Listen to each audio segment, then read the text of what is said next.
কেউ যদি ফজরের আগে সুবহে সাদেকের সময় গায়ের মধ্যে পাতলা কাপড় মানে টিস্যু কাপড় যাকে বলে সুতি কাপড় এগুলো পরা থাকে, মাথাটা খোলা, পাটা খোলা, সাদা সবুজ ঘাসের উপর দিয়ে যদি হেঁটে যায় 97.9% রোগ আল্লাহ মুক্ত করে দেয়। কেন? ওই সময় একটা বাতাস, যে বাতাসটা শরীরে লাগে, এই বাতাস দুনিয়ার নয়, এটা জান্নাতুল ফিরদাউস থেকে ছেড়ে দেওয়া বাতাস। এই বাতাস যদি লেগে যায় শরীরে, আল্লাহ তোমার বডিকে সুস্থ করে দিবেন। বলেন আমিন। খলিফা ওমর ইবনে আব্দুল আজিজের জামানায় হযরত ওমর ইবনে আব্দুল আজিজ রাহমাতুল্লাহি আলাইহি এই দুনিয়ার জমিনে মুসলিম রাষ্ট্রের খলিফা যখন তিনি হয়ে গেলেন,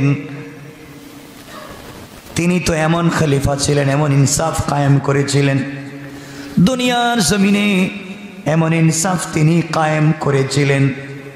বাঘ এবং হিংস্র প্রাণী সিংহ একই জায়গায়, একই নদীতে, একই ঘাটে পানি পান করত, কেউ কাউকে আঘাত করত না। ইনসাফ শুধুমাত্র কেবলমাত্র মানুষের মধ্যে প্রতিষ্ঠা লাভ করে নাই, জঙ্গলের প্রাণীদের মধ্যে প্রতিষ্ঠা লাভ করেছিল। কেউ কাউকে আঘাত করত না, কেউ কারো হক নষ্ট করত না। দুনিয়ার প্রাণীদের মধ্যে ইনসাফ কায়েম হয়ে গিয়েছিল। বুঝা গেল রাষ্ট্রে যদি দিন থাকে, ইসলাম থাকে, কোরআন পৌঁছে যায়, এই রাষ্ট্রের সকল সৃষ্টি আল্লাহর রহমত পেয়ে যায়। কোন ঠিক না? ওমর ইবনে আব্দুল আজিজের জামানায় এক আল্লাহর গোলাম এক পুটলা যাকাতের টাকা নিয়ে বের হয়েছে, যাকাত দেওয়ার জন্য ঘর থেকে বের হয়েছে। সারাদিন রাস্তায় রাস্তায় ঘুরেছে, যাকাত দেওয়ার কাউকে খুঁজে পায় না। আরে মুসলমানদের সোনালী ইতিহাসের কথা বলছি, গৌরবের দিনের কথা বলছি। আমাদের সেই জিন্দেগির দিকে ফিরে যাওয়া লাগবে। হযরত ওমর ইবনে আব্দুল আজিজের জামানায় ওই আল্লাহর গোলাম ঘুরে ঘুরে যাকাতের টাকা নিয়ে ঘুরে 3 দিন হয়ে গেল। এক শহর থেকে আরেক শহরে যায়, মানুষকে হাতে পায়ে ধরে বলে, ভাই আমার কাছে কিছু যাকাতের টাকা আছে, কার লাগবে? দেখা যায় কেউ দাঁড়ায় না, কেউ বলে না আমার লাগবে, কেউ নিতে চায় না। কেমন হয়েছিল মানুষ? 3 দিন পর্যন্ত ঘুরতে ঘুরতে ক্লান্ত হয়, চৌরাস্তার মোড়ে একটা গাছের গোড়ায় বসে বসে কাঁদতেছেন আর বলতেছেন, আল্লাহ তাআলা তুমি আমাকে সম্পদ দিয়েছ, এই সম্পদের সদ্ব্যবহার করার জন্য আমি যাকাত দিতে চাইলাম, কার কাছে দিব? এই রাষ্ট্রের ভিতরে কেউ তো যাকাত নিতে চায় না, সবাই বলে আলহামদুলিল্লাহ তার আছে, কার কাছে দিব? ক্লান্ত শরীর নিয়ে বসে পড়লেন। দীর্ঘক্ষণ পরে দেখেন আরেকজন মুরব্বী আসতেছে, কাঁধের মধ্যে একটা বস্তা, চুলগুলো উস্কো খুস্কো, চেহারায় যেন ক্লান্তির ছাপ। হেঁটে যাচ্ছে, তিনি দাঁড়িয়ে গেলেন আর ডেকে ডেকে বলেন, আগন্তুক তোমাকে দেখে মনে হচ্ছে তুমি ফকির আর ভিখারি, কয়েকদিনের ভিতরে মনে হয় কিছু খাও নাই, কাপড়গুলা ছিঁড়ে গেছে, এত ভারী বস্তা নিয়ে কোথায় হাঁটো? আমি এখানে বসে আছি, আমার কাছে কিছু টাকা আছে, যাকাতের টাকা, তুমি টাকাগুলা নিয়ে আল্লাহর ওয়াস্তে আমাকে বাঁচাও। আমি যদি মরে যাই টাকাগুলা নিয়ে কই যাব? কিয়ামতের দিন এগুলা বের করে দেওয়া হবে। ওয়া আখরাজাতিল আরদু আসকালাহা, জমিন এগুলা বের করে দিবি, আমি কোথায় যাব ওই দিন? টাকাগুলা নিয়ে আমাকে বাঁচাও। বস্তাওয়ালা আগন্তুক দাঁড়িয়ে গেল, চোখ লাল করে বলছে, তুমি কে? কে তুমি আমাকে পুটলায় টাকা আছে জাকাতের দিতে চাও? তুমি আমাকে দেখে কি মনে হচ্ছে আমি ফকির? তুমি বুঝো না, আমার কাঁধে যে বস্তা আছে বস্তায় 1 বস্তা টাকা। তুমি 3 দিন থেকে ঘুরতেছো আর আমি 1 সপ্তাহ থেকে দেশের অলিতে গলিতে শহর থেকে শহরে ঘুরলাম, 1 সপ্তাহ শেষ হয়ে গেল, এখন পর্যন্ত কাউকে জাকাতের একটা টাকা দিতে পারি না। আল্লাহু আকবার! কেমন রাষ্ট্র ছিল ইসলামিক রাষ্ট্র। তোমার পুটলায় কয় টাকা আছে? আমার কাছে তো আরো বেশি টাকা। দুজন মিলে সেজদায় পড়ে কান্নায় ভেঙ্গে পড়লেন। আল্লাহ তাআলা যেই দেশের ভিতরে ইসলাম আছে, যেই দেশের ভিতরে ইসলামী খিলাফত আছে, দেশের মানুষ কত শান্ত, কেউ টাকা নেয় না। আমাদের যদি 2-4-5 কোটি টাকার মালিক হই, আমরাও গেলাইনে দাঁড়াই। কথা বলেন নাই, সব জ্বলে গেছে, নাই। ব্যবসা নিজে আগুন ধরাইয়া কয় সব নাই, ব্যাংকের টাকা আরো দাও, কয় না, নিজে আগুন ধরাই দেয়। এজন্য ইসলাম এত সহজ এক ধর্মের নাম, ইসলাম একটা জীবন ব্যবস্থার নাম। এই জন্যে আমার মুসলমান বন্ধুগণ, এই দুনিয়ার জমিনে ইসলামী খিলাফা যদি কায়েম হয়ে যায়, ইসলামিক রাষ্ট্র যদি কায়েম হয়ে যায়, আপনারা সকলেই জানেন তো হযরতে আলীর কথা। হযরতে আলী কাররামাল্লাহু ওয়াজহা আল্লাহর পয়গম্বরের বড় একজন সাহাবী, খলিফা, রাষ্ট্রের খলিফা বসে আছেন। সন্ধ্যার পরে বসে বসে রাষ্ট্রের কাজ করতেছেন, ঘরের ভিতরে কাজ করতেছেন।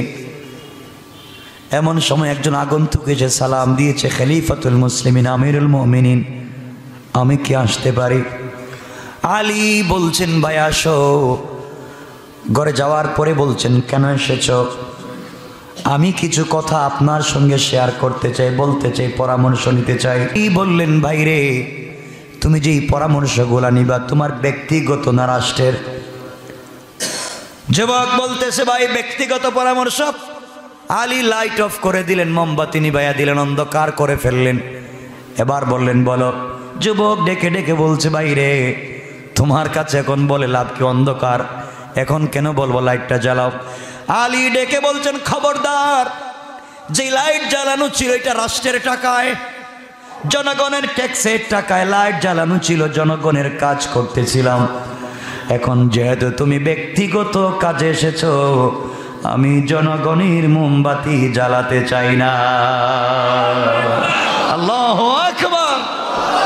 আরে তোমার আদর্শের কথা বলছি, ইসলামী খিলাফার কথা বলছি। দিন থাকলে কেমন হয়? আজ এই দিন আছে, এখন একটা লাইটের জায়গায় 10টা জ্বালায়।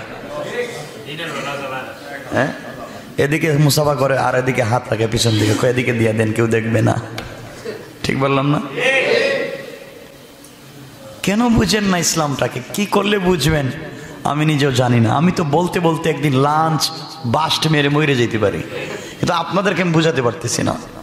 দিন এত সহজ, ইসলাম এত সহজ, বুঝেন? কারণ কারো হক নিয়ে কবরে যাইয়েন না, খবর আছে। এই যে দুনিয়া সাময়িক কয়েকদিন, আপনি জানেন আমাদের আত্মীয় স্বজন হাজার হাজার ইউরোপ আমেরিকায় আছে, আমাদের আত্মীয় স্বজন সবাই। আপনি জানেন যে আজকে আজরাইল লন্ডনের প্রত্যেকের ঘরে ঘরে হানা দিচ্ছে, প্রত্যেকের ঘরে ঘরে আজরাইল ঢুকে গেছে। বাবা হসপিটালে, বাবা জানে না তার 2 সন্তান মরে গেছে। মা হসপিটালে, মা জানে না 1 মাস আগে হসপিটালে ভর্তি হয়েছে, এখনো জানে না তার পরিবারের কেউ আছে কিনা। এমনও মা আছেন যেই সন্তানেরা মাকে হসপিটালে নিয়ে ভর্তি করেছে 2 মাস, 2 মাসের ভিতরেই পরিবারের 9 জনের 9 জনই মারা গেছে, মা এখনো হসপিটালে জানে না কে আছে। কি দুনিয়া! এরপরে আমরা ভালো হচ্ছি না। আপনি জানেন ভ্যাকসিন দেওয়ার পরেই তো মানুষ মরতেছে, ভ্যাকসিন দেওয়ার পরেও মানুষ, লন্ডন আমাদেরকে ভুল বোঝায়, লন্ডন আমেরিকা ভ্যাকসিন দেওয়ার পরেও বলছে আমরা 100% ফেয়ার না, ক্লিয়ার না, আবার দেওয়া লাগবে, আবার দেওয়া লাগবে। আর আপনি একটা দিয়েই মনে করছেন বাইচা গেছেন। আজরাইল 14,000 ভ্যাকসিন দিলেও ঢুকতে পারে। কিন্তু আমাকে সচেতন থাকা লাগবে, ভালো থাকার সর্বোচ্চ মানবিক চেষ্টা করা, এটা একজন দায়িত্বশীল মানুষের কাজ। কথা বুঝতে পেরেছেন? দায়িত্বশীল মানুষের কাজ। তাই বলে গুজব ছড়াবো না, মিথ্যা বলবো না, আর এটা দিয়ে মনে করবো না আমি বাইচা গেলাম, আর এটা দিয়ে বাঁচার কোনো সুযোগ আছে? হামানের কথা বলি। হামানের নাম শুনছেন তো?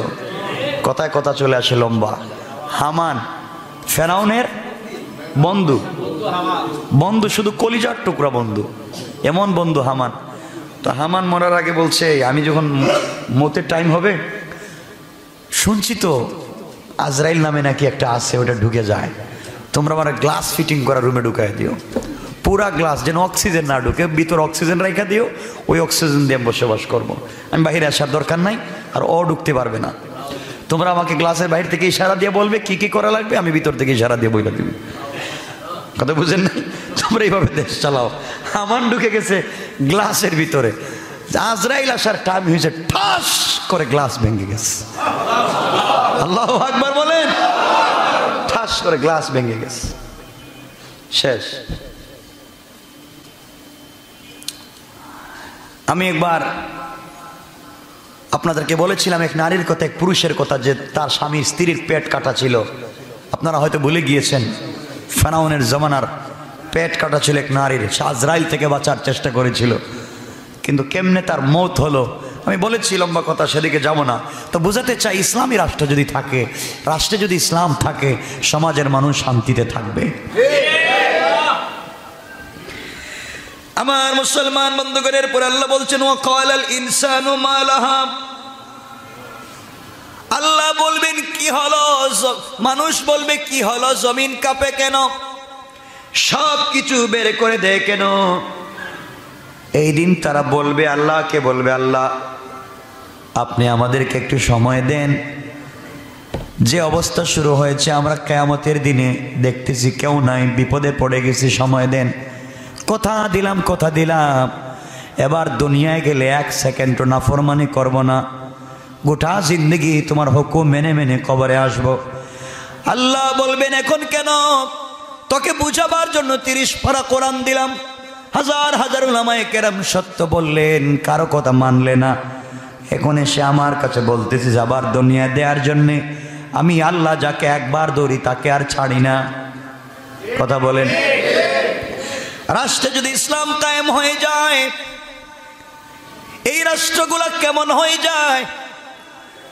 খলিফাতুল মুসলিমিন আমিরুল মুমিনিন হযরত উসমান রাসূল পাক সাল্লাল্লাহু আলাইহি ওয়াসাল্লামের 2 মেয়ের জামাই, ঠিক না? কয় মেয়ে? 2টা মেয়ে মারা গেছে। নবীজি বলছেন যদি আমার আরেকটা মেয়ে থাকতো উসমানের কাছে দিয়ে দিতাম। ওসমানে তো ভালো ছিলেন, কথা বলতেন না, কম কথা বলতেন। কম কথা বুঝেন তো? প্রয়োজনের অতিরিক্ত একটা শব্দ বলতেন না। আপনি বলেছেন আপনি ভালো আছেন, আলহামদুলিল্লাহ, এর চাইতে একটা শব্দ বেশি বলবে না। ওসমান কি বলা হলো তুমি কথা বলো না কেন? ওসমান বলতেন আমি যদি একটা কথা বলি তার জবাব দেওয়া লাগবে। আপনারা এক মহিলার কথা জানেন, আমি তাফসীর করেছি এখানে, যে মহিলা 40 বছর কোরআনের আয়াত দিয়ে কথা বলেছিলেন। এক মহিলা 40টা বছর, এখানেই তাফসীর করেছি, 40টা বছর কোরআনের আয়াত দিয়ে কথা বলতেন। কেউ আয়েশা যদি তাকে কথা বলতো, তিনি তার সাথে কোনো দুনিয়ার কোনো শব্দ দিয়ে কথা বলতেন না, কোরআনের আয়াত দিয়ে কথা বলতেন। লম্বা ইতিহাস আপনারা হয়তো ভুলে গিয়েছেন, সুযোগ হলে একদিন তাফসীরে বলবো। হযরত উসমান বসে আছেন বাসায়, এক লোক সাহাবায়ে কেরামের কাছে গিয়ে বলছে ভাই আমি গরিব মানুষ, মেয়ের বিয়ে দিব, টাকা পয়সা নাই, এখন কিছু টাকা পয়সা সবাই সাহায্য দাও। সাহাবায়ে কেরাম বলছেন আমাদের কাছে চাইয়া লাভ নাই, ওসমান এখনো আছে, ওসমানের কাছে যাও, গিয়ে তোমার গুরবতির কথা বলো, বিপদের কথা বলো, ওসমান তোমাকে সাহায্য করবে। সুবহানাল্লাহ বলেন। সকালবেলা ওসমানের বাসায় গিয়ে হাজির গরিব লোক। আসসালামু আলাইকুম, আসতে পারি? আসেন। গিয়ে দেখে এই লোকটা হযরত ওসমান নাস্তা করতেছেন। কি করতেছেন? শুকনা রুটি আর 1 গ্লাস পানি, আর কিচ্ছু নাই। কয়ে নাকি আমরা সাহায্য করব। যে রুটিতে ঝোল গোশত দিয়ে খাইতে পারে না, পানিতে ভিজাইয়া রুটি খায়, ও নাকি আমরা সাহায্য করব। গেছে গা, কথা বলে নাই। পরের দিন আসছে, আবার পাঠাইছেন, যাও। এসে দেখে হযরত ওসমান বসে আছেন। জিজ্ঞেস করলেন, কেন এসছো ভাই? বলে, আমার কিছু ব্যক্তিগত কথার জন্য আসছি। তিনি লাইট অন্ধকার করে দিলেন। দরকার নাই, আমি চলে গেলাম। লোকটা চিন্তা করে, কার কাছে আমারে পাঠাইছে? এই লোকটা তো দেখতেছি বড় কৃপণ। 3 নম্বর দিন গেছে, গিয়ে দেখে তিনি নাস্তা করতেছেন। ওসমান বলেন, আসো। নাস্তায় বসছে, নাস্তা করতেছে। ওসমান দেখেন দস্তরখানের ভিতরে রুটির যে ছোট্ট ছোট্ট টুকরা পড়ে না, সরিষার দানা পরিমাণ ছোট্ট ছোট্ট টুকরা পড়েছে, এগুলো আঙ্গুলের মাথা দিয়ে উঠাইয়া উঠাইয়া খাচ্ছে। আল্লাহু আকবার বলেন না। এই লোকটা বলে, ভাই একটা কথা বলতে আসছিলাম, কিন্তু বলার আর সাহস পাচ্ছি না। তুমি যেইভাবে এই কৃপণের মতো মাটিতে পড়ছে সরিষার দানা পরিমাণ এই টুকরাগুলা রুটির, এগুলা তুমি উঠাইয়া খাচ্ছ। চলে গেছে। 4র্থ দিন আসছে, আমি একটা কথা বলতে চাই, আমি বিপদে আপনাকে সহযোগিতা করতে পারবেন? ওসমান বললেন, তুমি আগামী সপ্তাহের অমুক দিনে আসবা সকালবেলা। মুসলমানেরা অমুক রাষ্ট্রে বিজয় লাভ করে গনিমতের মাল নিয়ে শত শত উট বুঝাই করে আসতেছে। আসলে তোমাকে সামনের যে উটটা থাকবে এটা তোমাকে দিয়ে দিলাম। কোন উট? সামনের যে উটটা। এটা সত্য কথা বলছেন আপনি? সামনের শুধু উট না, উটের পিঠে যত সামান থাকবে সব তোমার। লোকটা পাগলে কি কথা বিশ্বাস করবে? আমি চাইলাম 2, 4, 5, 10, 20 টাকা দিলেই তো হয়। আমাকে নাকি এগুলো দিবি, আমাকে একটা বুঝ দিল। চলে গেছে, তারিখ চলে আসছে। আল্লাহর পয়গম্বরের সাহাবী হযরত ওসমান পাহাড়ের উপরে উঠলেন। তাকায়া দেখেন বিশাল গনিমতের মাল নিয়ে সফরকারী দল মুজাহিদ বাহিনী মদিনায় ঢুকতেছে। মুরব্বীকে হাতে ধরলেন, এই যে আসতেছে সামনের উটটা আপনি নিয়ে যাবেন। আসার পরে হযরতে ওসমান রশি তার হাতে ধরাইয়া বললেন, উটটা নিয়ে যাও। কিন্তু আপনারা জানেন উট, হাতি এবং পিপিলিকা সামনে যেটা যায় পিছনের গোলাও তার পিছনে পিছনে যায়। কথা বলেন। সামনের উট যখন নিয়ে যায় পিছনের গোলাকে পিটায়াও রাখা যায় না, সবগুলা পিছন দিকে চলে যায়। হযরত ওসমানকে সবাই বলতেছেন, আমিরুল মুমিনিন, সামনের উটটা দিলে তো কোনোটাকে আটকানো যায় না, সবগুলা চলে যায়। আমিরুল মুমিনিন বুঝে দিলেন, বললেন, যাও যাও, যেহেতু তার পিছনে পিছনে চলে যায় মনে হয় তার তাকদীরের লেখা এটা, সুতরাং যতগুলা যায় সবগুলা দিয়ে দাও। কেমন ছিলেন তারা? তারা মনে মানুষ না? এরা কি মানুষ ছিল? কথা বলেন না কেন? আর আমরা কি? আচ্ছা, এখন তো এদেরকে মানুষ বললে আমাদেরকে মানুষ বলতে লজ্জা হয় না? আপনারা বলেন না, এদেরকে মানুষ বললে আমাদেরকে মানুষ বলতে লজ্জা হয় না? লজ্জা কি থাকো? লজ্জা থাকবে? আমরা তাদের মতো হব না? সবাই বলেন না। এজন্যে বেশি বেশি নামাজ পড়ার দরকার নাই। দরকার নাই মনে হয়? আচ্ছা আমার বন্ধুগণ, এজন্য আমরা বেশি বেশি করে সালাত আদায় করব, আল্লাহর কাছে চাইবো। বলেন ইনশাআল্লাহ।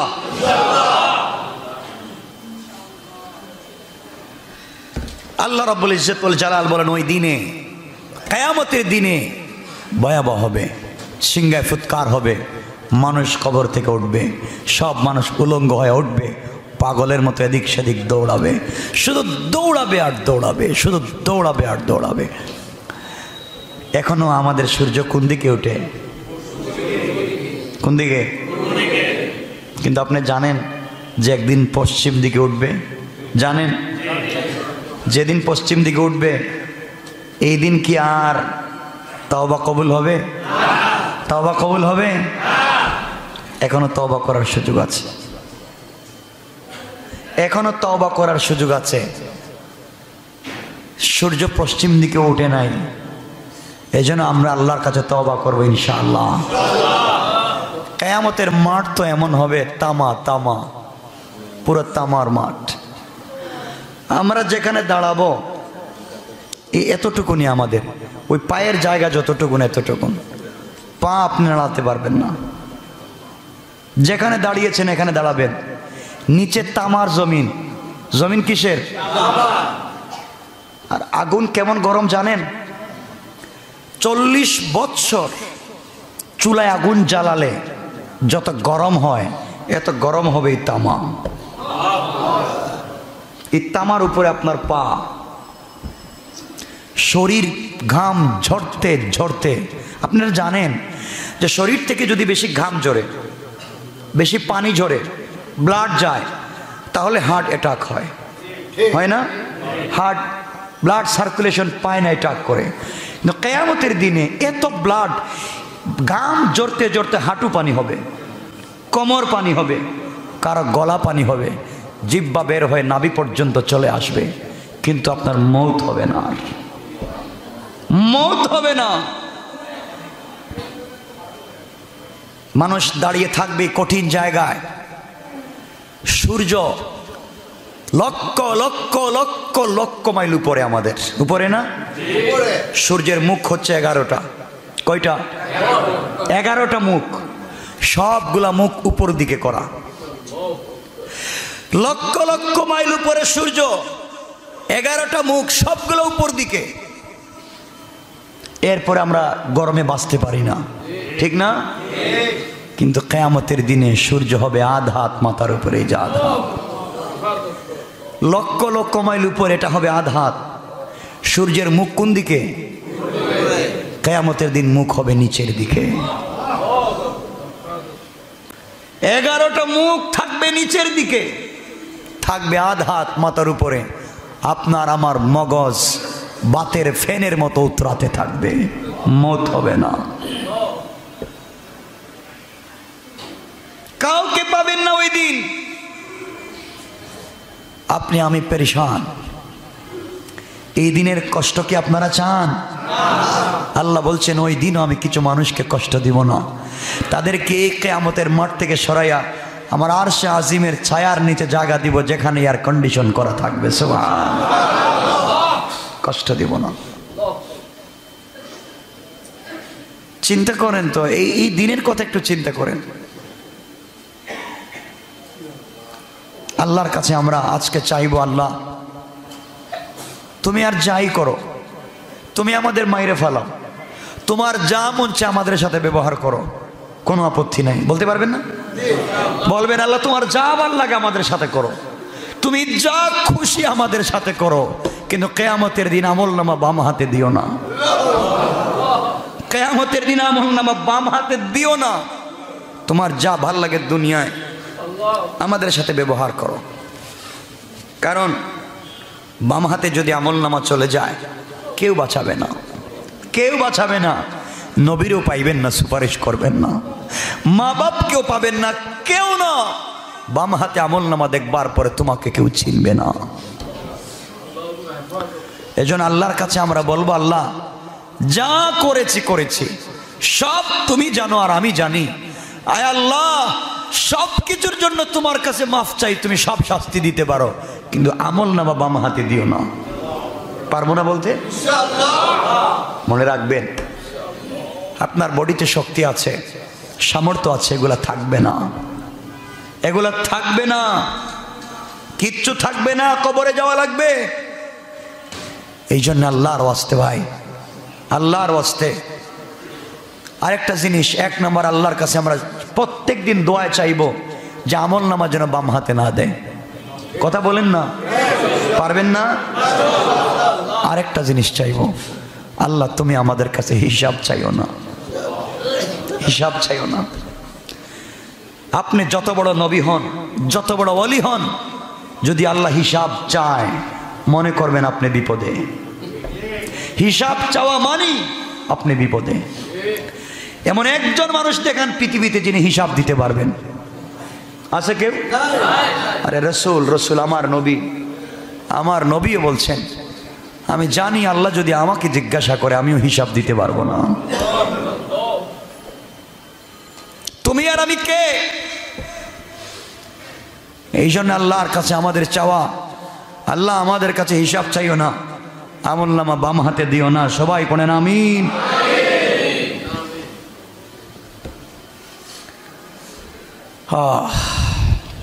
বুঝেন বাম হাতে আমলনামা কেমনে দেওয়া হবে জানেন? এই হাত কতটুকুন? এক হাত না? এটা কতটুকুন লম্বা? এক হাত। এই হাতকে ফেরেশতারা টানবেন, টানতে টানতে চামড়া সব লম্বা করে ফেলাইবেন।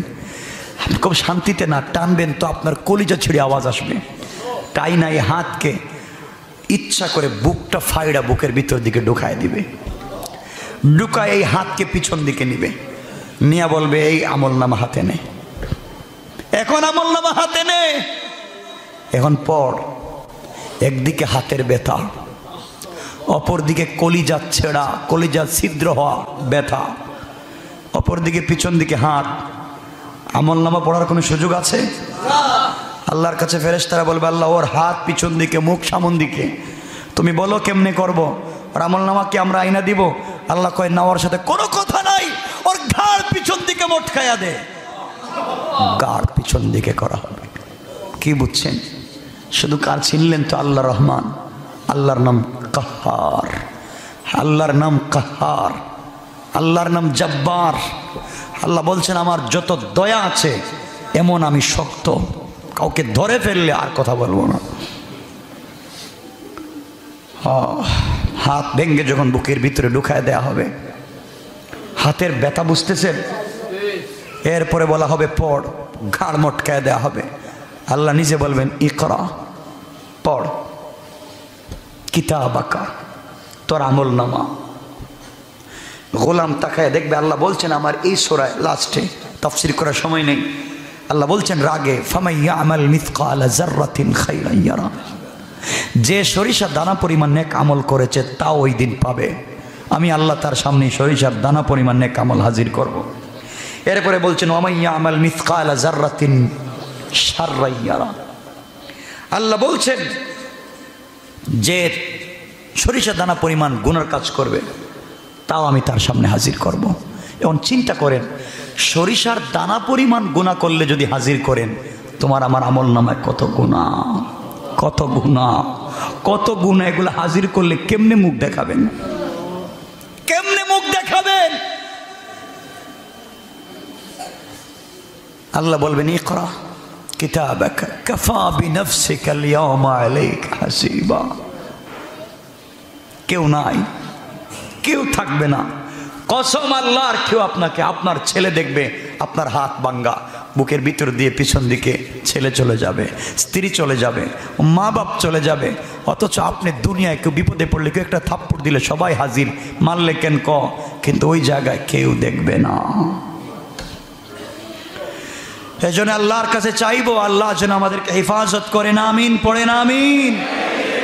আল্লাহর কাছে চাইবো আল্লাহ তুমি আমাদেরকে, তো আল্লাহর ওয়াস্তে তোমার কুদরতের পায়ে ধরি, আমাদের হিসাব চাইও না, বাম হাতে আমলনামা দিও না। যাদের বাম হাতে আমলনামা দেওয়া হবে আল্লাহ বলবেন সামনের দিকে হাঁট। গোলাম তো সামনের দিকে হাঁটবে, কিন্তু চোখ থাকবে পিছন দিকে, হাত থাকবে পিছন দিকে। কিন্তু এভাবে কোনো মানুষ কি হাঁটতে পারে? পিছন দিকে চেহারা, আল্লাহ বলবেন এদিকে হাঁট। হাঁটতে যখন পারবে না, পড়ে যাবে, আল্লাহ ফেরেশতাদেরকে বলবেন খুদু ফাগুল্লু সুম্মাল জাহিমা সাল্লু। এরে ধরো, এর পায়ে বেড়ি লাগাও, হাতে পায়ে লোহার শিকল লাগাও, আর টেনে হেঁচড়ে ওর চামড়া যেন ছিলে যায়।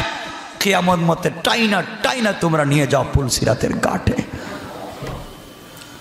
পুলসিরাতে নেওয়ার পরে বলবেন পারো, মানে আপনি তাকাইতেছেন পিছন দিকে, হাঁটতে হবে সামনের দিকে।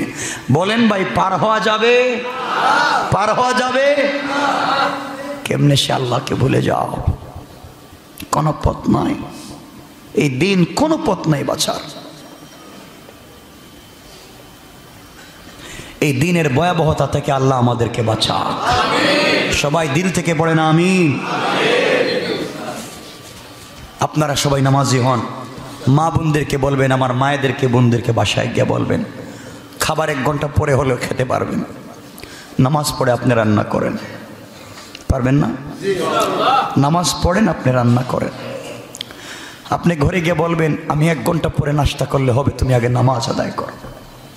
একটা রুটিন বলে দিবেন, তুমি এই টাইমে কোরআন তিলাওয়াত করো, তুমি এই টাইমে জিকির করো, এই টাইমে এই করো, কিন্তু টাইম টু টাইম সব করো। আমার 1 ঘন্টা পরে খাবার হলে চলবে, সব চলবে, কিন্তু আমিও চাই না তুমি মরে কবরে জাহান্নামে যাও, আমিও জাহান্নামে যাই। এই জন্য সবাই যেন আল্লাহকে চিনতে পারে। ইনশাল্লাহ বলেন, ইনশাল্লাহ। এই জন্য ঘরে বলবেন 1/2 ঘন্টা দেরি হোক কিন্তু নামাজ পড়ো। পারবেন না? পারবেন না সবাই? এই কাজটা শুরু করেন। পারেন যদি একটা কাজ করেন না, এখানে ম্যাক্সিমাম লোক সকালবেলা আপনারা ঘুমান, ঘুমান না? প্রয়োজন থাকতে পারে, কিন্তু প্রয়োজনের পরে ঘুমানোর দরকার নাই। আর ঘুমাইতে চাইলে ঘুমান, 1/2 ঘন্টা কোরআন শরীফ তেলাওয়াত করে ঘুমান। আপনারা সকালবেলা 1/2 ঘন্টা কোরআন শরীফ পড়েন। ফজরের আগে ওইটা কেমন জানি আমরা হয়ে গেছি, জুতা খুলতেও পারি না, আমাদের অভ্যাস খারাপ হয়ে গেছে। ফজরের আগে 1/2 ঘন্টা জুতা ছাড়া হাঁটবেন। জুতা ছাড়া, এখন তো ঠান্ডার দিন পারবেন না, জুতা ছাড়া আপনি হাঁটবেন, আপনার হায়াত বাড়াইয়া দিবেন আল্লাহ। জুতা ছাড়া হাঁটবেন। আমরা তাদের থেকে ভালো যারা বহুত বড় আলেম ছিলেন, পীর বুজুর্গ ছিলেন, কিন্তু আজকে তারা কবরে। যাদের 24টা ঘন্টা আল্লাহর জিকির করে সময় শেষ করেছিলেন, আজ তারা চাইলেও একবার আল্লাহর নাম নিতে পারেন না।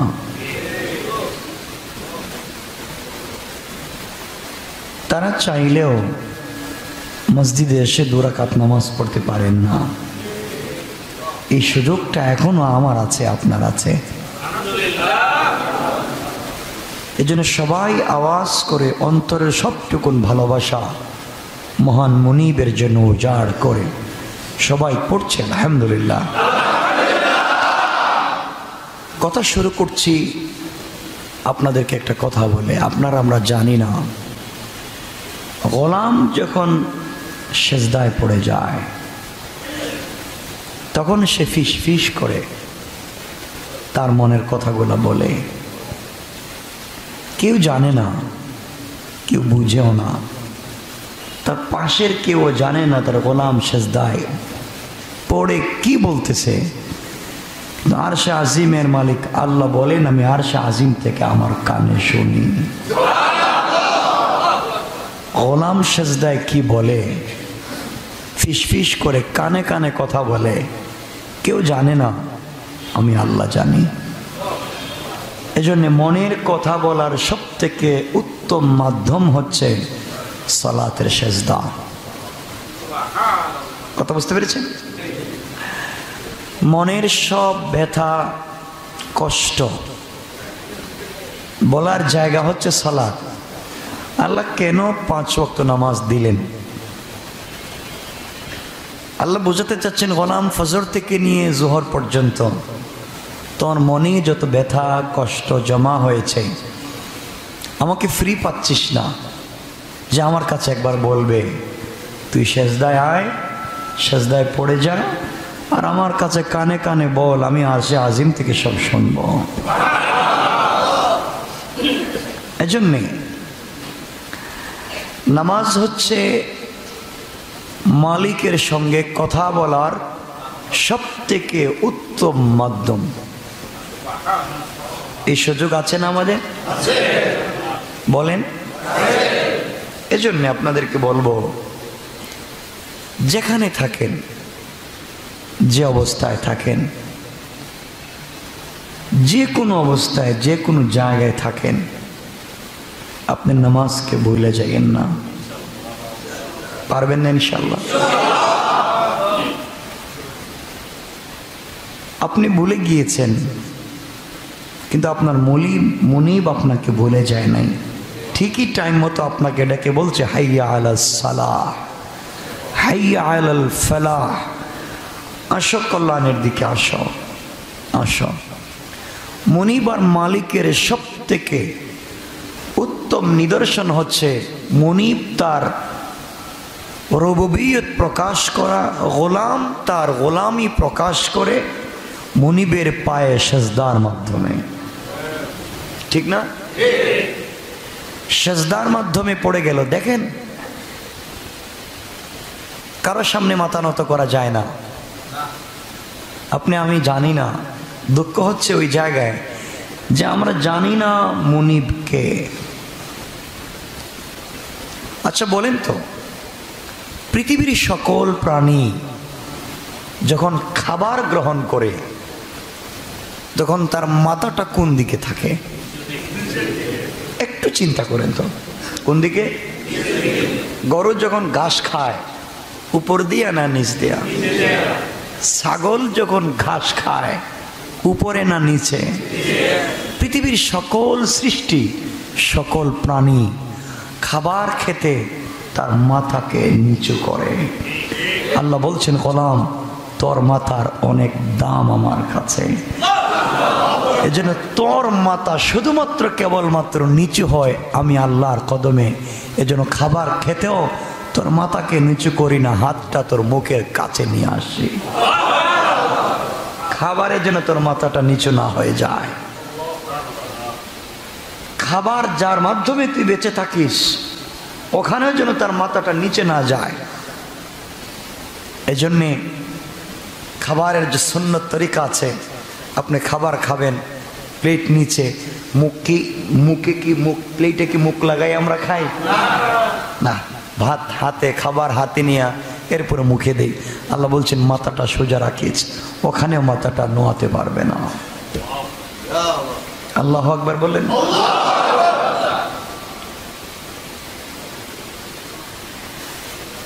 যারা কদম বুসিকে জায়েজ বলেছেন, কদম বুসি মানে কি? কদম মে বসালেন, সালাম না। আপনারা তো কদম বুসি করেন না? কেমন পায়ে ধরেন না? কথা বলেন না কেন? কদম ভোসা মানে ধরা না, কদমে চুম্বন করা। কদম বুসি মানে সালাম না, কদমে চুম্বন করা, মুখ লাগানো। কেন আপনারা মুখ লাগান না সালাম দেন? এটা তো শিরক। যারা বলেছেন কদম বুসি জায়েজ, যারা বলেছেন, আমি বলি তাদের ব্যাখ্যা বলে আমাদেরকে তো বুঝায় ভুল। কদম বুসি গিয়েই সাজদায় পড়ে যায়। আপনার আশেপাশে অনেক পীর থাকতে পারেন, বাংলাদেশে অনেক পীর থাকতে পারেন। ভাই আল্লাহর ওয়াস্তে কারো পায়ে সাজদা দিয়েন না। আল্লাহ কোথাও এই মাথাটাকে রাখতে দেয় না, কারণ এই মাথার দাম আল্লাহ বলছেন আমার আরশে আজিমের চাইতেও দামি। তা যে কোনো জায়গায় রাখো না। কদম বুসি যদি করতে হয় মাথা নিচু করতে পারবেন না। যারা কদম বুসিকে জায়েজ বলেছেন তারা বলেছেন মাথা নিচু না করে কদম বুসি করতে হবে। এখন কেমনে করবেন? আপনার পিসাবকে বহাবেন এখানে চেয়ারে, এই যে এখানে, ওই যে এখানে পিসাবের পা থাকবে এখানে, আর আপনি এখানে বসে বসে চুম্বন করবেন। পারবেন না? এগুলো সব ফালতু জিনিস।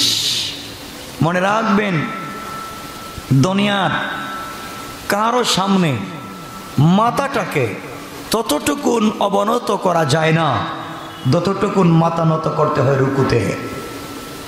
কথা বোঝেন নাই? রুকুতে হালকা ঝুঁকলি হয়ে যায়, হালকা হালকা মাথা নিচু করলেই রুকু হয়ে যায়।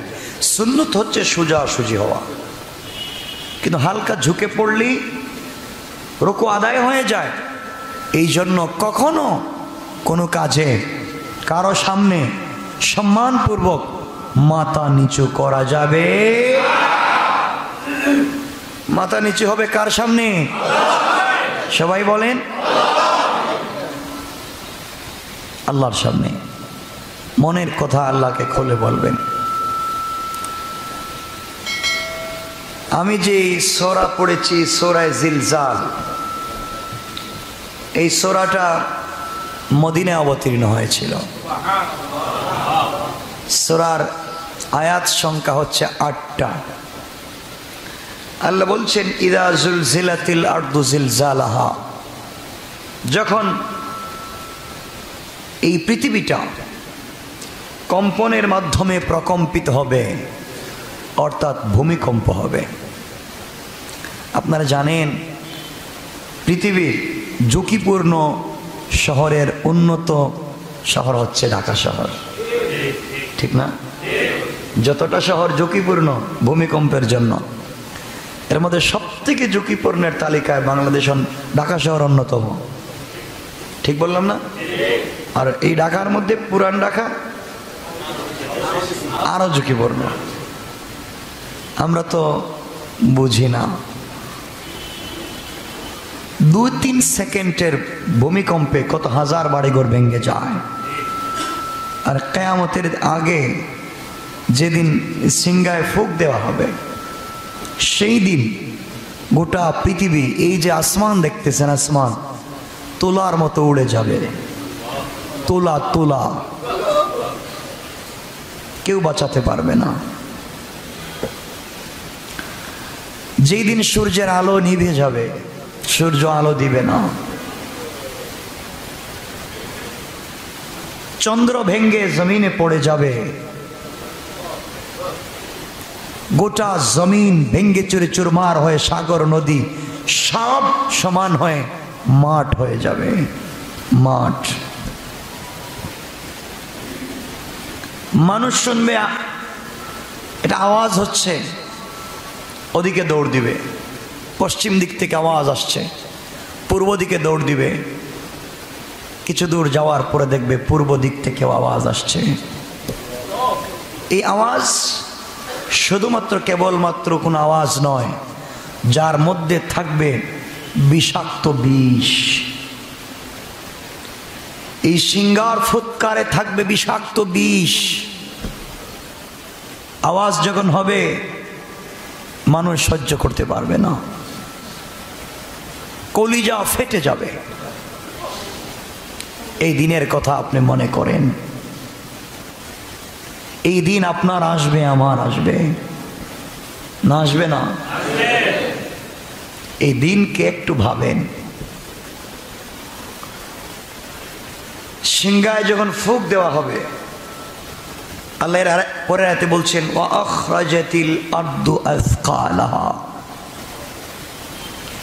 যখন জমিন তার বোঝাকে বের করে দিবে, জমিন তার বোঝাকে হালকা করবে। জমিনের নিচে অনেক সম্পদ আছে, আছে না? জমিন তার কলিজার টুকরা সম্পদ, খনিজ সম্পদ, স্বর্ণ, ডায়মন্ড সব জমিনে বের করে দিবে। কোথায়? জমিন বের করে দিবে। আপনাকে আমাকেও বের করে দিবে। এই সময় দুনিয়ায় যে ব্যক্তি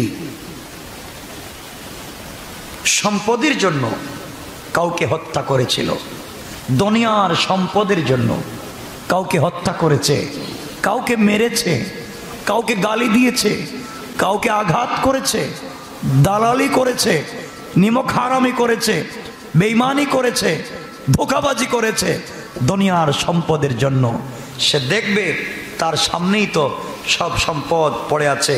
সে আফসোস করে বলবে আমি কত বড় অপরাধ করেছি, এই সম্পদের জন্য আজ আমার সামনে কেউ নেয় না, আমার সামনে পড়ে আছে, কেউ নেয় না। বিশ্বাস হয়? কথা বলেন। যে ব্যক্তি অর্থের জন্য আত্মীয়তার সম্পর্ক নষ্ট করেছে, কিসের জন্য? সে যখন দেখবে বলবে আমি কি এত বড় কাণ্ড করেছি, আজ কোটি কোটি টাকা, এক ব্যাংকের টাকা না, গোটা দুনিয়ার টাকা সামনে ফালাইয়া রাখা, কেউ হাত দেয় না। বিশ্বাস হয়?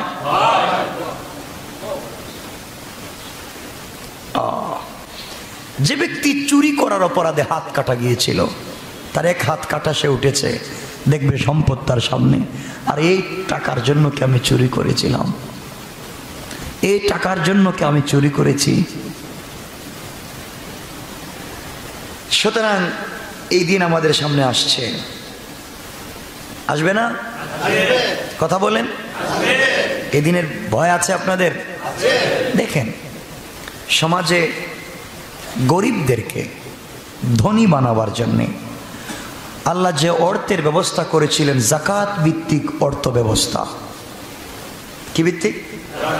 যাকাত ভিত্তিক অর্থ ব্যবস্থা প্রবর্তন করেছিলেন কে? সবাই আওয়াজ করে বলেন কে? যাকাত ভিত্তিক। শয়তান বলল তুমিও একটা প্রবর্তন করেছো, আমিও আর একটা প্রবর্তন করলাম। তো শয়তান কি প্রবর্তন করেছিল বলেন? সুদ ভিত্তিক অর্থ ব্যবস্থা।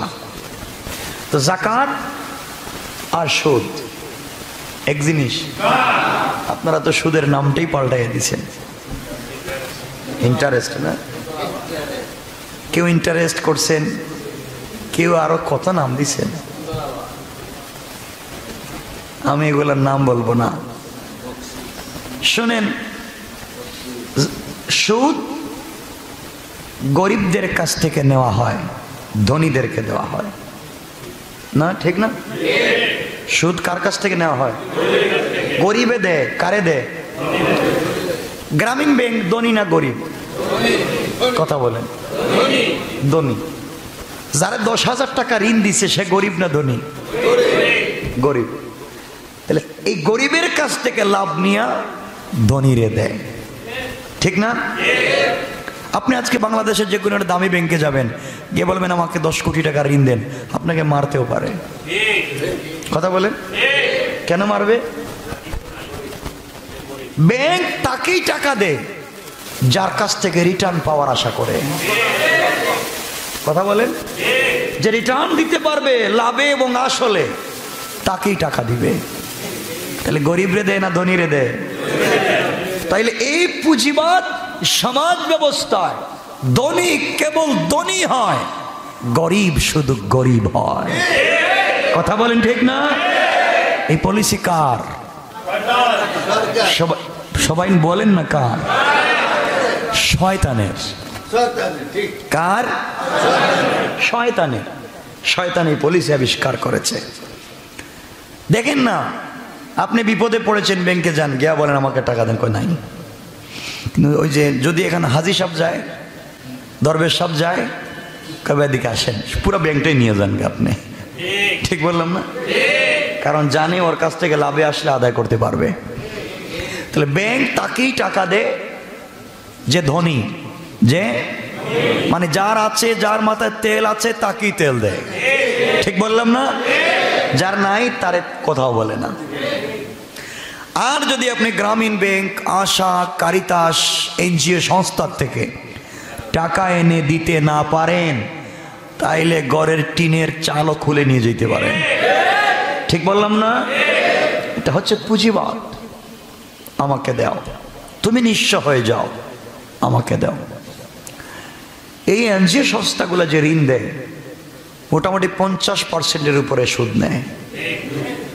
এটা কি বুঝেন আপনারা? বিভিন্ন কায়দা করে নেয়। আর ইসলাম, আল্লাহ আমাদের অভিভাবক, আল্লাহ বলছেন আল্লাহু ওয়ালিয়ুল্লাযিনা আমানু মিনাজ যুলুমাতি ইলান নূর। যারা আমাকে ওলি মেনেছে, অভিভাবক মেনেছে, আমি আল্লাহ তাদেরকে অন্ধকার থেকে আলোর দিকে নিয়ে যাই। ওয়াল্লাযিনা কাফারু আউলিয়াহুমুত তাগুত। আর যারা আমাকে মানে না, তাদের ওলি হচ্ছে তাগুত আর শয়তান। কে বলছেন? আল্লাহ। এখন আল্লাহ বলেন যাকাত ভিত্তিক রাষ্ট্র ব্যবস্থা। যাকাত গরিবে দেয় না ধনীয়ে দেয়? কথা বলেন, ধনী কি আরেক ধনী রে দেয় না গরিব রে? গরিব রে দেয়। এজন্য আল্লাহ বুঝাতে চাইলেন যাকাত ভিত্তিক রাষ্ট্র ব্যবস্থা, অর্থ ব্যবস্থা যদি প্রতিষ্ঠিত হয়ে যায়, গরিব গরিব থাকে না, ধনী হয়ে যায়। এটা হচ্ছিল সিস্টেম। গরিব ধনী দিবে, গরিবকে দিবে, সে ধনী হবে। আর সুদ হচ্ছে গরিব দিবে, ধনীকে আরো ধনী হবে। দুটোটা উল্টা, একটা করেছে শয়তান, একটা করেছে না আল্লাহ। মানে আপনারা কোনটায় থাকতে রাজি? সবাই কিন্তু বলেন, সত্য বলছেন তো? এগুলা বাদ বাদ না? সবাই বলতে ভয় পাচ্ছেন? বাদ। যদি যাকাত ভিত্তিক রাষ্ট্র ব্যবস্থা পরিচালিত হয় তাহলে কি হবে শোনেন। আমার মুসলমান বন্ধুগণ, গভীর মনোযোগ।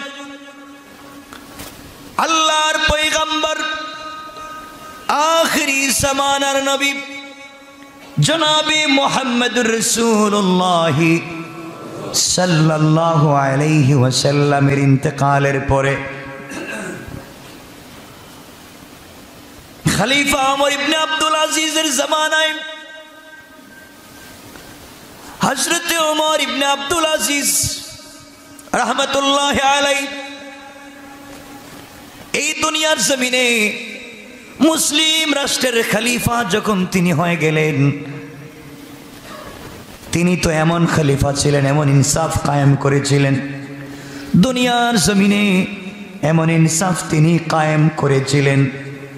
বাঘ এবং হিংস্র প্রাণী সিংহ একই জায়গায়, একই নদীতে, একই ঘাটে পানি পান করত, কেউ কাউকে আঘাত করত না। ইনসাফ শুধুমাত্র কেবলমাত্র মানুষের মধ্যে প্রতিষ্ঠা লাভ করে নাই, জঙ্গলের প্রাণীদের মধ্যে প্রতিষ্ঠা লাভ করেছিল। কেউ কাউকে আঘাত করত না, কেউ কারো হক নষ্ট করত না। দুনিয়ার প্রাণীদের মধ্যে ইনসাফ কায়েম হয়ে গিয়েছিল। বুঝা গেল রাষ্ট্রে যদি দিন থাকে, ইসলাম থাকে, কোরআন পৌঁছে যায়, এই রাষ্ট্রের সকল সৃষ্টি আল্লাহর রহমত পেয়ে যায়। কোন ঠিক না? ওমর ইবনে আব্দুল আজিজের জামানায় এক আল্লাহর গোলাম এক পুটলা যাকাতের টাকা নিয়ে বের হয়েছে। যাকাত দেওয়ার জন্য ঘর থেকে বের হয়েছে। সারাদিন রাস্তায় রাস্তায় ঘুরেছে, যাকাত দেওয়ার কাউকে খুঁজে পায় না। আরে মুসলমানদের সোনালী ইতিহাসের কথা বলছি, গৌরবের দিনের কথা বলছি। আমাদের সেই জিন্দেগির দিকে ফিরে যাওয়া লাগবে। হযরত ওমর ইবনে আব্দুল আজিজের জামানায় ওই আল্লাহর গোলাম ঘুরে ঘুরে যাকাতের টাকা নিয়ে ঘুরে 3 দিন হয়ে গেল।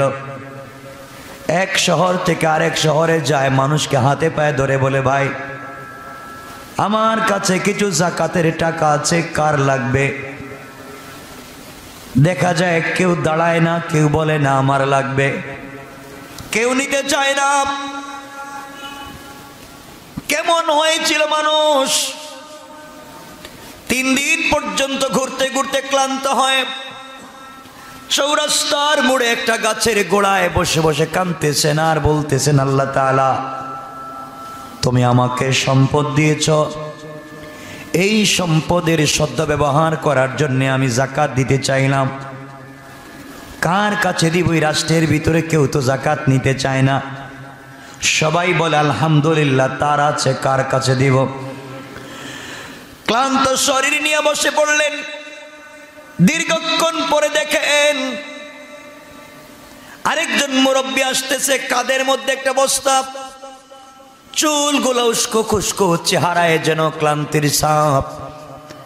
হেঁটে যাচ্ছে, তিনি দাঁড়িয়ে গেলেন আর ডেকে ডেকে বলেন, আগন্তুক তোমাকে দেখে মনে হচ্ছে তুমি ফকির আর ভিখারি। কয়েকদিনের ভিতরে মনে হয় কিছু খাও নাই, কাপড়গুলা ছেড়ে গেছে। এত ভারী বস্তা নিয়ে কোথায় হাঁটো? আমি এখানে বসে আছি, আমার কাছে কিছু টাকা আছে, যাকাতের টাকা। তুমি টাকাগুলা নিয়ে আল্লাহর ওয়াস্তে আমাকে বাঁচাও। আমি যদি মরে যাই টাকাগুলা নিয়ে কই যাব? কিয়ামতের দিন এগুলা বের করে দেওয়া হবে। ওয়া আখরাজাতিল আরদু আসকালাহা, জমিন এগুলা বের করে দিবি, আমি কোথায় যাব ওই দিন? টাকাগুলা নিয়ে আমাকে বাঁচাও। বস্তাওয়ালা আগন্তুক দাঁড়িয়ে গেল, চোখ লাল করে বলছে, তুমি কে? কে তুমি? আমাকে পুটলায় টাকা আছে, যাকাতের দিতে চাও? তুমি আমাকে দেখে কি মনে হচ্ছে আমি ফকির? তুমি বুঝো না, আমার কাঁধে যে বস্তা আছে এই বস্তায় 1 বস্তা টাকা। তুমি 3 দিন থেকে ঘুরতেছো আর আমি 1 সপ্তাহ থেকে দেশের অলিতে গলিতে, দেশ শহর থেকে শহরে ঘুরলাম, 1 সপ্তাহ শেষ হয়ে গেল, এখন পর্যন্ত কাউকে যাকাতের একটা টাকা দিতে পারি না। আল্লাহু আকবার! কেমন রাষ্ট্র ছিল ইসলামিক রাষ্ট্র। তোমার পুটলায় কয় টাকা আছে? আমার কাছে তো আরো বেশি টাকা। দুজন মিলে সেজদায় পড়ে কান্নায় ভেঙ্গে পড়লেন। আল্লাহ তাআলা যেই দেশের ভিতরে ইসলাম আছে, যেই দেশের ভিতরে ইসলামী খিলাফত আছে, দেশের মানুষ কত শান্ত, কেউ টাকা নেয় না। আমাদের যদি 2, 4, 5 কোটি টাকার মালিক হই, আমরাও গেলাইনে দাঁড়াই। কথা বলেন? নাই, সব জ্বলে গেছে, নাই। ব্যবসা নিজে আগুন ধরাইয়া কয় সব নাই, ব্যাংকের টাকা আরো দাও, কয় না? নিজে আগুন ধরাই দেয়। এজন্য ইসলাম এত সহজ এক ধর্মের নাম। ইসলাম একটা জীবন ব্যবস্থার নাম। এই জন্যে আমার মুসলমান বন্ধুগণ, এই দুনিয়ার জমিনে ইসলামী খিলাফা যদি কায়েম হয়ে যায়, ইসলামিক রাষ্ট্র যদি কায়েম হয়ে যায়, আপনারা সকলেই জানেন তো হযরতে আলীর কথা। হযরতে আলী কাররামাল্লাহু ওয়াজহা, আল্লাহর পয়গম্বরের বড় একজন সাহাবী, খলিফা, রাষ্ট্রের খলিফা, বসে আছেন। সন্ধ্যার পরে বসে বসে রাষ্ট্রের কাজ করতেছেন, ঘরের ভিতরে কাজ করতেছেন। এমন সময় একজন আগন্তুক এসে সালাম দিয়েছে, খলিফাতুল মুসলিমিন আমিরুল মুমিনিন, আমি কি আসতে পারি? আলী বলছেন, ভাই আসো। ঘরে যাওয়ার পরে বলছেন, কেন এসেছ? আমি কিছু কথা আপনার সঙ্গে শেয়ার করতে চাই, বলতে চাই, পরামর্শ নিতে চাই। কি বললেন, ভাই রে, তুমি যে এই পরামর্শগুলা নিবা তোমার ব্যক্তিগত না রাষ্ট্রের? যুবক বলতেছে, ভাই ব্যক্তিগত পরামর্শ। আলী লাইট অফ করে দিলেন, মোমবাতি নিভাইয়া দিলেন, অন্ধকার করে ফেললেন। এবার বললেন, বলো। যুবক ডেকে ডেকে বলছে, ভাই রে, তোমার কাছে এখন বলে লাভ কি? অন্ধকার, এখন কেন বলবো লাইটটা জ্বালাও? আলী ডেকে বলছেন, খবরদার, যে লাইট জ্বালানো ছিল এটা রাষ্ট্রের টাকায়, জনগণের ট্যাক্সের টাকায় লাইট জ্বালানো ছিল, জনগণের কাজ করতেছিলাম। এখন যেহেতু তুমি ব্যক্তিগত কাজে এসেছো, আমি জনগণের মোমবাতি জ্বালাতে চাই না। আল্লাহু আকবার! আরে তোমার আদর্শের কথা বলছি, ইসলামী খিলাফার কথা বলছি। দিন থাকলে কেমন হয়?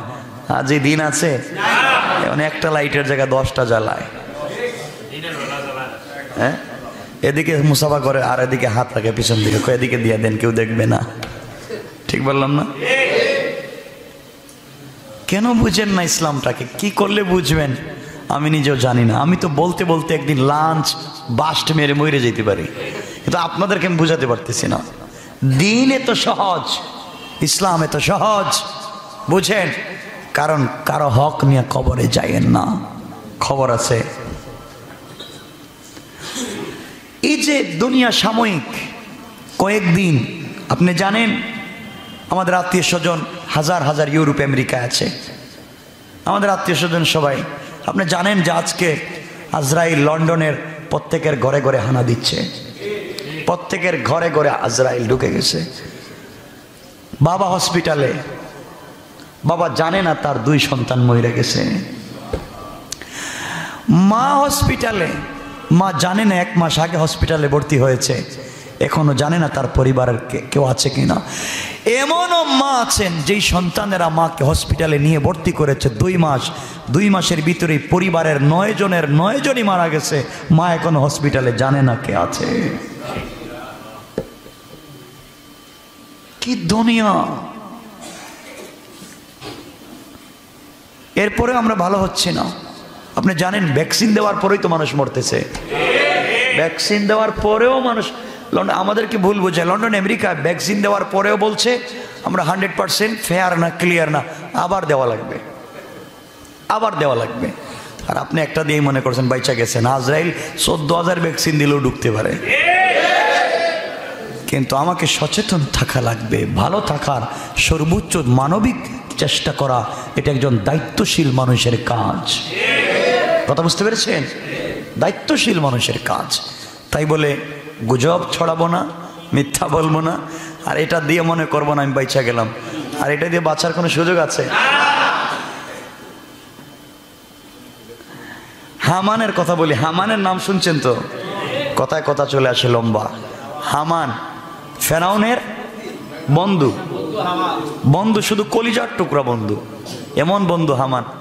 তো হামান মরার আগে বলছে আমি যখন মতের টাইম হবে, শুনছি তো আজরাইল নামে নাকি একটা আছে, ওটা ঢুকে যায়, তোমরা আমার গ্লাস ফিটিং করা রুমে ঢুকাই দিও, পুরা গ্লাস, যেন অক্সিজেন না ঢুকে, ভিতর অক্সিজেন রেখে দিও, ওই অক্সিজেন দিয়ে বসবাস করবো। আমি বাইরে আসার দরকার নাই, আর ও ঢুকতে পারবে না। তোমরা আমাকে গ্লাসের বাইরে থেকে ইশারা দিয়ে বলবে কি কি করা লাগবে, আমি ভিতর থেকে ইশারা দিয়ে বইটা দিবি। কথা বুঝেন না? তোমরা এইভাবে দেশ চালাও। হামান ঢুকে গেছে গ্লাসের ভিতরে, আজরাইল আসার টাইম হয়েছে, ঠাস করে গ্লাস ভেঙে গেছে। আল্লাহু আকবার বলেন। ঠাস করে গ্লাস ভেঙে গেছে, শেষ। আমি একবার আপনাদেরকে বলেছিলাম এক নারীর কথা, এক পুরুষের কথা, যে তার স্বামীর স্ত্রীর পেট কাটা ছিল। আপনারা হয়তো ভুলে গিয়েছেন, ফেরাউনের জমানার পেট কাটা ছিল এক নারীর। সে আজরাইল থেকে বাঁচার চেষ্টা করেছিল, কিন্তু কেমনে তার মৌত হলো আমি বলেছি, লম্বা কথা, সেদিকে যাব না। তো বোঝাতে চাই, ইসলামী রাষ্ট্র যদি থাকে, রাষ্ট্রে যদি ইসলাম থাকে, সমাজের মানুষ শান্তিতে থাকবে। আমার মুসলমান বন্ধুগণের পর আল্লাহ বলছেন ওয়াকালাল ইনসানু মা লাহা, আল্লাহ বলবেন কি হলো, মানুষ বলবে কি হলো, জমিন কাঁপে কেন, সব কিছু বের করে দেয় কেন। এই দিন তারা বলবে, আল্লাহকে বলবে, আল্লাহ আপনি আমাদেরকে একটু সময় দেন, যে অবস্থা শুরু হয়েছে আমরা কিয়ামতের দিনে দেখতেছি কেউ নাই, বিপদে পড়ে গেছি, সময় দেন। কথা দিলাম, কথা দিলাম, এবার দুনিয়ায় গেলে 1 সেকেন্ডও নাফরমানি করব না, গোটা জিন্দগি তোমার হুকুম মেনে মেনে কবরে আসব। আল্লাহ বলবেন এখন কেন, তোকে বুঝাবার জন্য 30 পারা কোরআন দিলাম, হাজার হাজার উলামায়ে কেরাম সত্য বললেন, কারো কথা মানলে না, এখন এসে আমার কাছে বলতেছি যাবার দুনিয়া দেওয়ার জন্যে। আমি আল্লাহ যাকে একবার ধরি তাকে আর ছাড়ি না। কথা বলেন। রাষ্ট্রে যদি ইসলাম কায়েম হয়ে যায়, এই রাষ্ট্রগুলা কেমন হয়ে যায়? খলিফাতুল মুসলিমিন আমিরুল মুমিনিন হযরত উসমান রাসূল পাক সাল্লাল্লাহু আলাইহি ওয়াসাল্লামের 2 মেয়ের জামাই, ঠিক না? কয় মেয়ে? 2টা মেয়ে মারা গেছে। নবীজি বলছেন যদি আমার আরেকটা মেয়ে থাকতো উসমানের কাছে দিয়ে দিতাম। ওসমানে তো ভালো ছিলেন, কথা বলতেন না, কম কথা বলতেন। কম কথা বুঝেন তো? প্রয়োজনের অতিরিক্ত একটা শব্দ বলতেন না। আপনি বলেছেন আপনি ভালো আছেন, আলহামদুলিল্লাহ, এর চাইতে একটা শব্দ বেশি বলবে না। ওসমান কি বলা হলো তুমি কথা বলো না কেন? ওসমান বলতেন আমি যদি একটা কথা বলি তার জবাব দেওয়া লাগবে। আপনারা এক মহিলার কথা জানেন, আমি তাফসীর করেছি এখানে, যে মহিলা 40 বছর কোরআনের আয়াত দিয়ে কথা বলেছিলেন। এক মহিলা 40টা বছর এখানেই তাফসীর করেছে, 40টা বছর কোরআনের আয়াত দিয়ে কথা বলতেন। কেউ আইসা যদি তাকে কথা বলতো, তিনি তার সাথে কোনো দুনিয়ার কোনো শব্দ দিয়ে কথা বলতেন না, কোরআনের আয়াত দিয়ে কথা বলতেন। লম্বা ইতিহাস আপনারা হয়তো ভুলে গিয়েছেন, সুযোগ হলে একদিন তাফসীরে বলবো। হযরত ওসমান বসে আছেন বাসায়, এক লোক সাহাবায়ে কেরামের কাছে গিয়ে বলছে, ভাই আমি গরিব মানুষ, মেয়ের বিয়ে দিব, টাকা পয়সা নাই, এখন কিছু টাকা পয়সা সবাই সাহায্য দাও। সাহাবায়ে কেরাম বলছেন, আমাদের কাছে চাইয়া লাভ নাই, ওসমান এখনো আছে, ওসমানের কাছে যাও, গিয়ে তোমার গুরবতির কথা বলো, বিপদের কথা বলো, ওসমান তোমাকে সাহায্য করবে। সুবহানাল্লাহ বলেন। সকালবেলা ওসমানের বাসায় গিয়ে হাজির গরিব লোক। আসসালামু আলাইকুম, আসতে পারি? আসেন। গিয়ে দেখে এই লোকটা হযরত ওসমান নাস্তা করতেছেন। কি করতেছেন? শুকনা রুটি আর এক গ্লাস পানি, আর কিচ্ছু নাই। কয়ে নাকি আমারে সাহায্য করব, যে রুটিতে ঝোল গোশত দিয়ে খাইতে পারে না, পানিতে ভিজাইয়া রুটি খায়, ও নাকি আমারে সাহায্য করব। গেছে গা, কথা বলে নাই। পরের দিন আসছে, আবার পাঠাইছেন, যাও। এসে দেখে হযরত ওসমান বসে আছেন। জিজ্ঞেস করলেন, কেন এসছো ভাই? বলে, আমার কিছু ব্যক্তিগত কথার জন্য আসছি। তিনি লাইট অন্ধকার করে দিলেন, দরকার নাই, আমি চলে গেলাম। লোকটা চিন্তা করে, কার কাছে আমারে পাঠাইছে? এই লোকটা তো দেখতেছি বড় কৃপণ। 3 নম্বর দিন গেছে, গিয়ে দেখে তিনি নাস্তা করতেছেন। ওসমান বলেন, আসো। নাস্তায় বসছে, নাস্তা করতেছে। ওসমান দেখেন দস্তরখানের ভিতরে রুটির যে ছোট্ট ছোট্ট টুকরা পড়ে না, সরিষার দানা পরিমাণ ছোট্ট ছোট্ট টুকরা পড়েছে, এগুলো আঙ্গুলের মাথা দিয়ে উঠাইয়া উঠাইয়া খাচ্ছে। আল্লাহু আকবার বলেন না। এ লোকটা বলে, ভাই একটা কথা বলতে আসছিলাম, কিন্তু বলার আর সাহস পাচ্ছি না। তুমি যেইভাবে এই কৃপণের মতো মাটিতে পড়ছে সরিষার দানা পরিমাণ এই টুকরাগুলা রুটির, এগুলা তুমি উঠাইয়া খাচ্ছ। চলে গেছে। 4র্থ দিন আসছে, আমি একটা কথা বলতে চাই, আমি বিপদে আপনাকে সহযোগিতা করতে পারবেন? ওসমান বললেন, তুমি আগামী সপ্তাহের অমুক দিনে আসবা সকালবেলা। মুসলমানেরা অমুক রাষ্ট্রে বিজয় লাভ করে গনিমতের মাল নিয়ে শত শত উট বুঝাই করে আসতেছে। আসলে তোমাকে সামনের যে উটটা থাকবে এটা তোমাকে দিয়ে দিলাম। কোন উট? সামনের যে উটটা। ওটা সত্য কথা বলছেন আপনি? সামনের শুধু উট না, উটের পিঠে যত সামান থাকবে সব তোমার। লোকটা পাগলে কি কথা বিশ্বাস করবে? আমি চাইলাম 2 সাইড 5 10 20 টাকা দিলেই তো হয়, আমাকে নাকি এগুলো দিবি, আমাকে একটা বুঝ দিল। চলে গেছে, তারিখ চলে আসছে। আল্লাহর পয়গম্বরের সাহাবী হযরত ওসমান পাহাড়ের উপরে উঠলেন। তাকায়া দেখেন বিশাল গনিমতের মাল নিয়ে সফরকারী দল মুজাহিদ বাহিনী মদিনায় ঢুকতেছে। মুরব্বীকে হাতে ধরলেন, এই যে আসতেছে সামনের উটটা আপনি নিয়ে যাবেন। আসার পরে হযরত ওসমান রশি তার হাতে ধরাইয়া বললেন, উটটা নিয়ে যাও।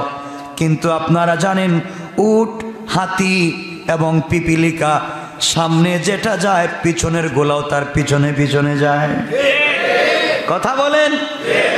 সামনের উট যখন নিয়ে যায় পিছনের গোলাকে পিটায়াও রাখা যায় না, সবগুলা পিছন দিকে চলে যায়। হযরত ওসমানকে সবাই বলতেছেন, আমিরুল মুমিনিন, সামনের উটটা দিলে তো কোনোটাকে আটকানো যায় না, সবগুলা চলে যায়। আমিরুল মুমিনিন বুঝে দিলেন, বললেন, যাও যাও, যেহেতু তার পিছনে পিছনে চলে যায় মনে হয় তার তাকদীরের লেখা এটা, সুতরাং যতগুলা যায় সবগুলা দিয়ে দাও। কেমন ছিলেন তারা? তারা মনে মানুষ না? এরা কি মানুষ ছিল? কথা বলেন না কেন? আর আমরা কি? আচ্ছা, এখন তো এদেরকে মানুষ বললে আমাদেরকে মানুষ বলতে লজ্জা হয় না? আপনারা বলেন না, এদেরকে মানুষ বললে আমাদেরকে মানুষ বলতে লজ্জা হয় না? এই লজ্জা কি থাকো?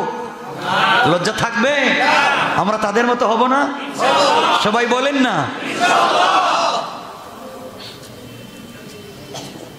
এজন্যে বেশি বেশি নামাজ পড়ার দরকার নাই। দরকার নাই মনে হয়? আচ্ছা আমার বন্ধুগণ, এজন্য আমরা বেশি বেশি করে সালাত আদায় করব, আল্লাহর কাছে চাইবো। বলেন ইনশাআল্লাহ।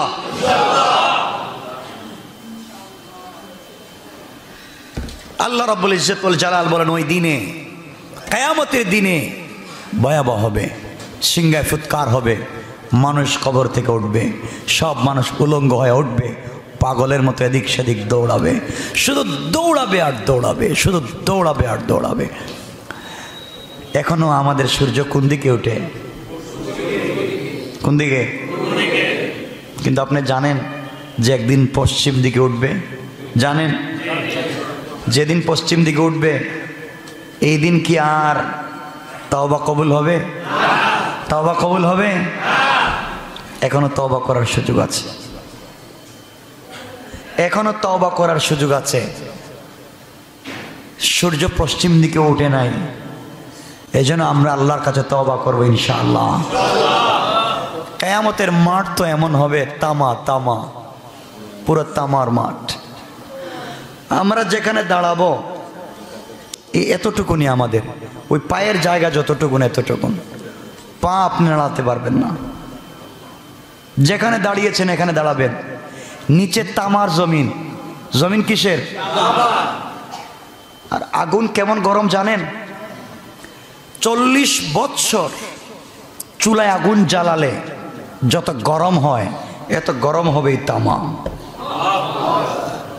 এই তামার উপরে আপনার পা,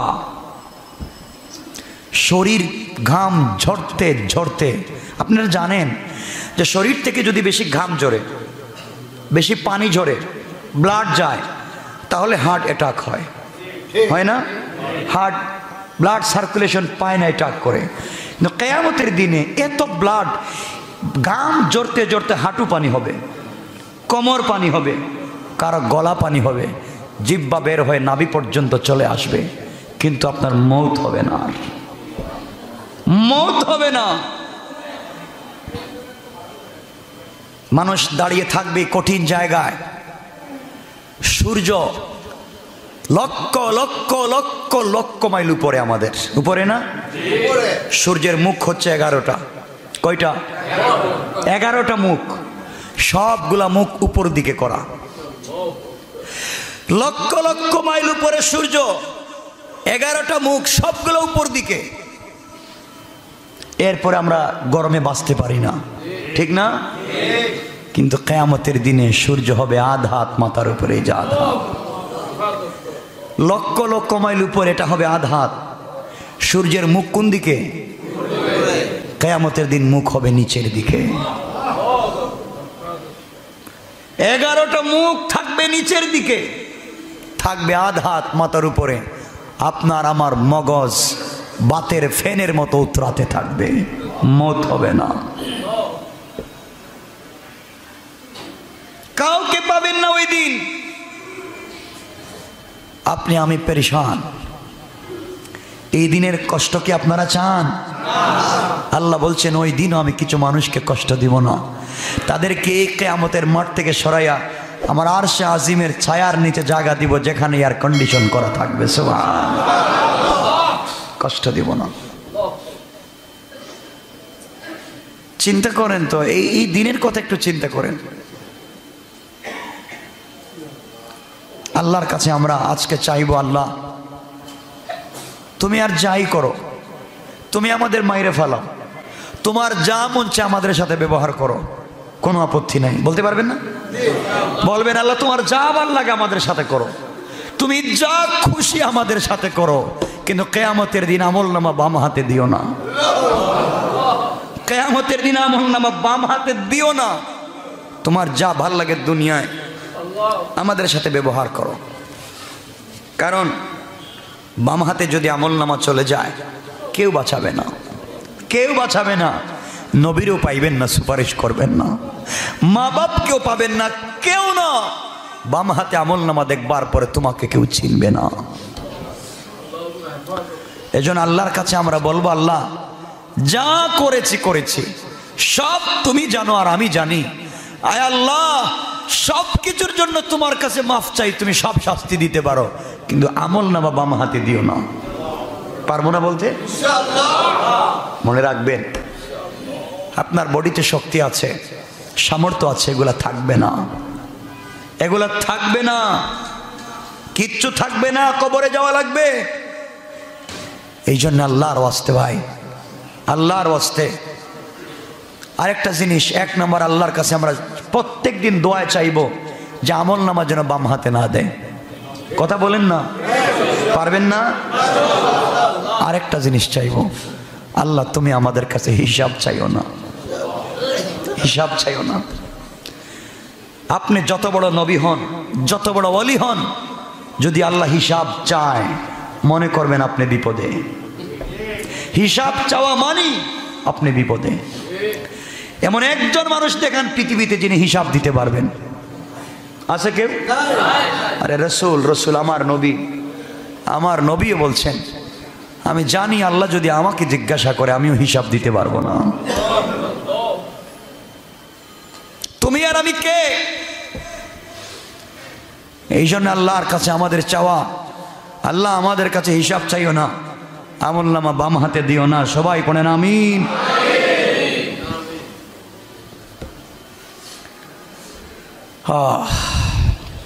বুঝেন বাম হাতে আমল নামা কেমনে দেওয়া হবে জানেন? এই হাত কতটুকুন? 1 হাত না? এটা কতটুকুন লম্বা? 1 হাত।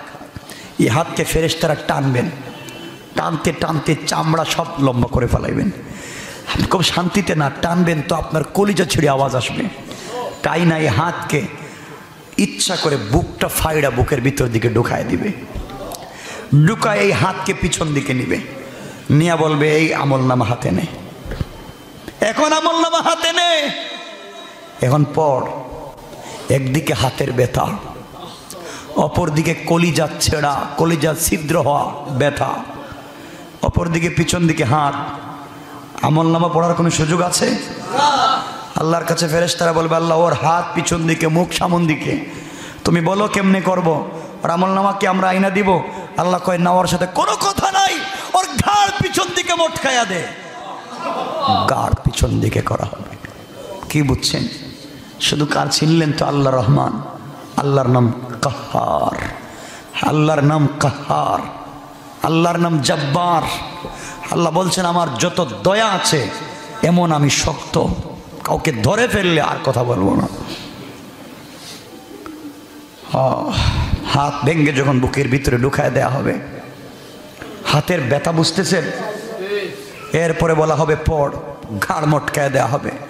আল্লাহ নিজে বলবেন ইকরা, পড়, কিতাবাকা, তোর আমল নামা। গোলাম তাকায় দেখবে, আল্লাহ বলছেন আমার এই সূরায় লাস্টে, তাফসীর করার সময় নেই, আল্লাহ বলছেন রাগে, ফামাইয়া আমাল মিসকালা যাররাতিন খাইরান ইয়ারা, যে সরিষার দানা পরিমাণ নেক আমল করেছে তাও ওই দিন পাবে। আমি আল্লাহ তার সামনে সরিষার দানা পরিমাণ নেক আমল হাজির করব। এরপরে বলছেন ওয়ামাইয়া আমাল মিসকালা যাররাতিন শাররান ইয়ারা, আল্লাহ বলছেন যে সরিষার দানা পরিমাণ গুনার কাজ করবে তাও আমি তার সামনে হাজির করব। এখন চিন্তা করেন, সরিষার দানা পরিমাণ গুনাহ করলে যদি হাজির করেন, তোমার আমার আমল নামায় কত গুনাহ, কত গুনাহ, কত গুনাহ। এগুলো হাজির করলে কেমনে মুখ দেখাবেন? কেমনে মুখ দেখাবেন?